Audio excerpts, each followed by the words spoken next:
Hey guys, welcome back to my channel. Today I'm going to share with you some FIFA World Cup themed party recipes. These are perfect for your tailgate, for your watch party. I also included some fun decor, so if you guys want to see what I came up with, then please keep watching.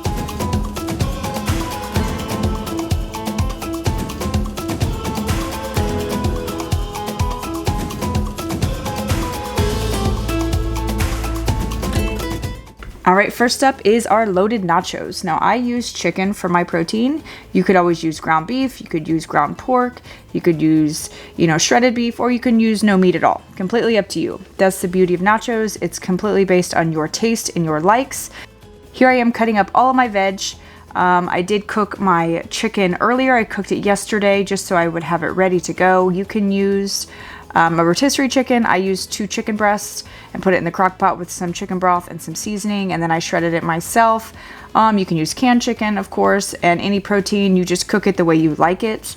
I thought nachos would be absolutely perfect for a watch party. It's easy to go. Nobody really needs a plate. You can grab some, and it makes a lot, so it does go a long way. I did use a sheet pan. So I really love nachos. It's a great option for any kind of tailgate, any kind of party. I'm also going to be adding some black beans and some black olives. Now, if you don't like either of those things or one of those things, you can completely omit it. That's the beauty of nachos.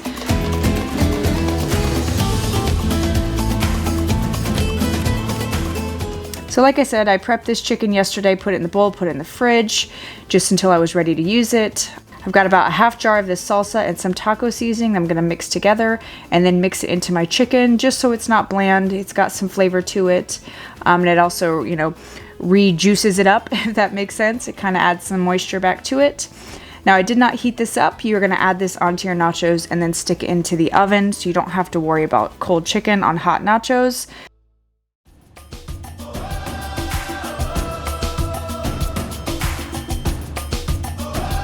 Now I'm using this really large sheet pan that I got from Walmart.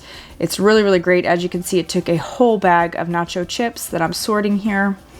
You're next going to add some shredded cheese, any cheese of choice. I have sharp cheddar on hand. So I'm going to go ahead and put that on, stick it in the oven just until it's slightly melted, like so. And then we're going to start adding our shredded chicken. I'll add the chicken and add the beans and then stick it back into the oven for 5 minutes or so, again, to heat it up, to get it nice and warmed up again.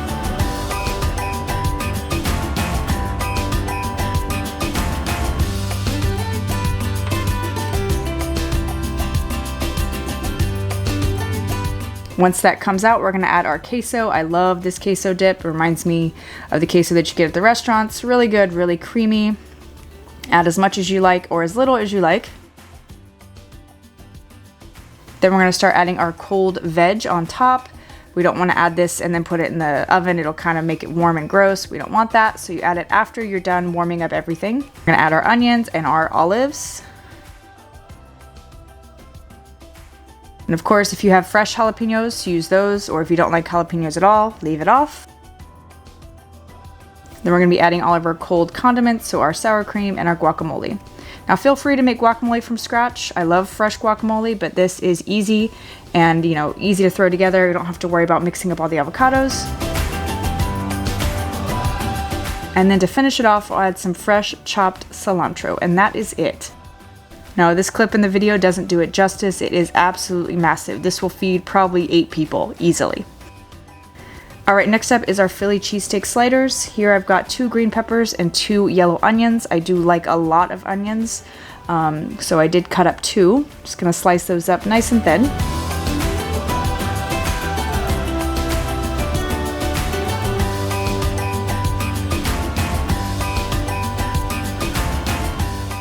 All right, now we're gonna start cooking our onions. I'm gonna add a little bit of olive oil or any cooking oil you have. We're gonna cook down our onions. I let that saute for a minute, then added some salt until it got brown like so. Once it's to this consistency and color, you can add a little bit of water and kind of steam it, and it's also going to boil it at the same time, so it turns into a really nice sauteed caramelized onion. Same thing with the peppers. I will saute them and then add some water, and it makes sure that they're nice and soft. Now here I am using this shaved beef steak. It is a ribeye steak. If you don't have that, you can always use these frozen ones. They are still good. The fresh stuff is best, but use what you can get. Now we're going to cook that down. I'm going to add some Montreal steak seasoning and of course some Worcestershire sauce. That will add that beefy umami flavor. So you're gonna cook that just until it's done. You do not want to overcook it. We are gonna stick these in the buns in the oven for additional 10 to 15 minutes. So you want it to be just done. So here I'm taking two different varieties. I've got the pretzel rolls and then the sweet butter Hawaiian rolls. Highly recommend them. They're still sweet like the traditional ones, but not overly sweet. So I went ahead and split them in half. Now we're gonna add our beef and then provolone cheese. We're gonna line the bottom of those buns. Don't worry, we're gonna add more on top, plus a cheese sauce. So we're adding our steak here. These are really full and really, really hearty. There's no skimping here. And all of those delicious caramelized onions and green peppers. Now the secret sauce is that nacho cheese sauce. Oh my gosh, did this make this moist and delicious and just cheesy and gooey. They were absolutely amazing. Then you're gonna add the provolone back on top and seal them up. And then close them up, stick them in your pan. Now we're gonna add our butter mixture on top of the rolls. So I've got some salted butter in here, some onion powder, garlic powder, parsley, salt, and a little bit of pepper. Not too much salt either, since the butter is already salted. If you have fresh parsley, I would definitely do that instead, but I did not, so this will work. I'm gonna mix that up, and then we're gonna glaze our buns with this deliciousness. Then we're gonna pop that back into the oven for about 10 to 15 minutes to warm it through. I think I put it in at 375. Just to melt that cheese and get it warmed all the way through and get the bottom of the buns a little bit toasty. And these are done. Now we're gonna make our homemade Five Guys fries. Now don't be scared, it may seem daunting to begin with, but you're gonna take a bag of golden potatoes. You can use russet, but I prefer gold. They're a little bit softer and less starchy. So here I am peeling those. Once you've got them all peeled, I found this little crinkle chopper on Amazon. I love it. It's so cool. It gives that crinkle fry effect, as you can see here. So you're gonna go ahead and chop those longwise into about 1/2 inch pieces, and then you'll chop it into another 1/4 inch, I'd say, maybe even 1/4 of an inch. It's up to you. If you like thicker, that's better, but try to keep it uniform so they all cook at the same time.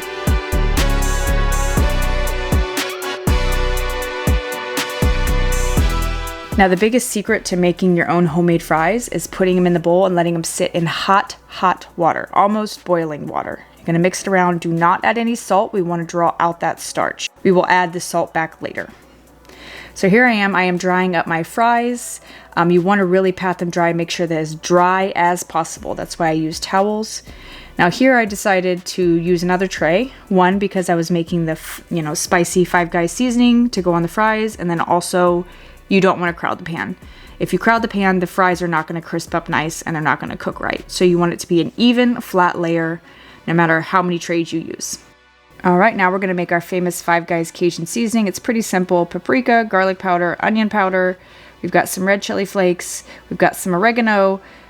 We've got some thyme leaves, and then some salt, some pepper, and then I forgot to mention some granulated sugar. That will give it a nice coating and make it slightly sweet, but not too sweet. Trust me, this stuff is good.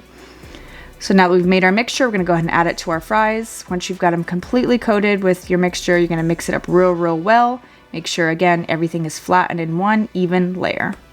I did salt the kids' fries with just some simple salt. No pepper, just salt. Again, mix those around, flat, even layer.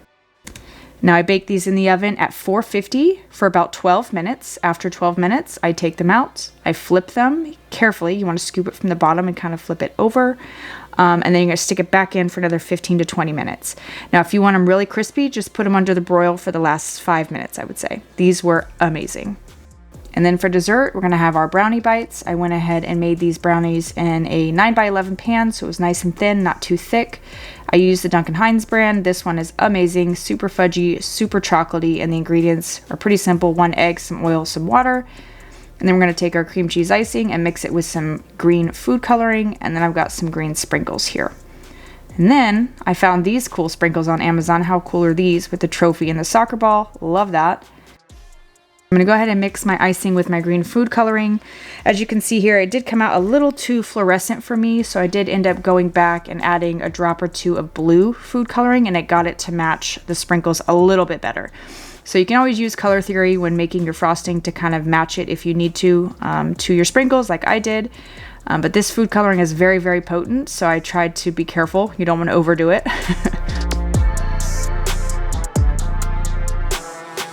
All right, now we're gonna take our cookie cutter. I decided to do the square shape because I could get more out of it than using the round cookie cutter. And it's got little ruffled edges, which I thought was adorable. So I'm gonna go ahead and cut all of those out. And these are perfectly done, super fudgy. I recommend Duncan Hides every time.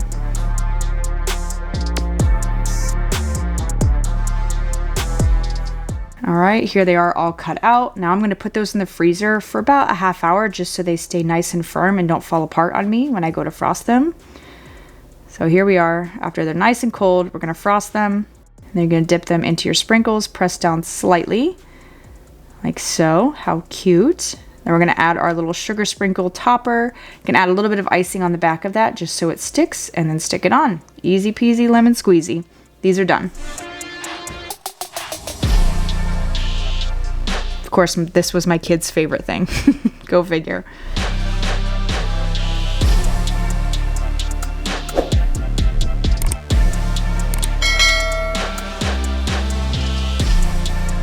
Last but not least, I wanted to share with you some decor ideas, not over the top, just a few fun little things that I got from Amazon. I was actually watching the France and Paraguay game, so you see me jumping up and down a couple times. It was quite an interesting game.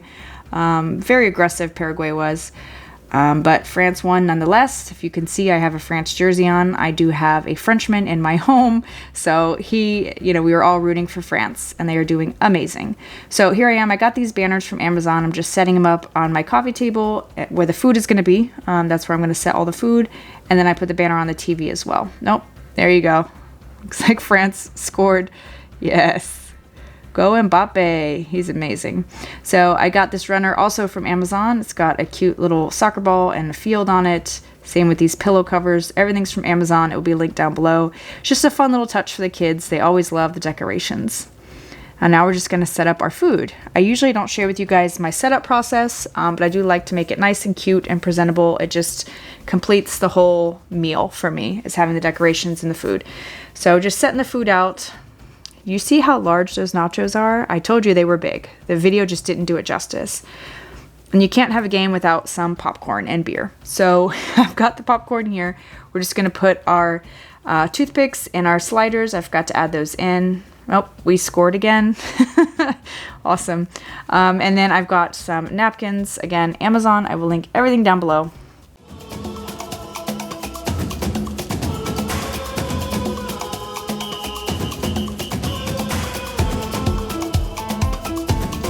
All right, I hope you guys enjoyed these ideas. They're all super delicious. They will be linked down below if you want to follow the recipe at home. And I hope you guys enjoyed this video. Give me a thumbs up and subscribe if you did. And I will see you guys in the next video. Bye, guys.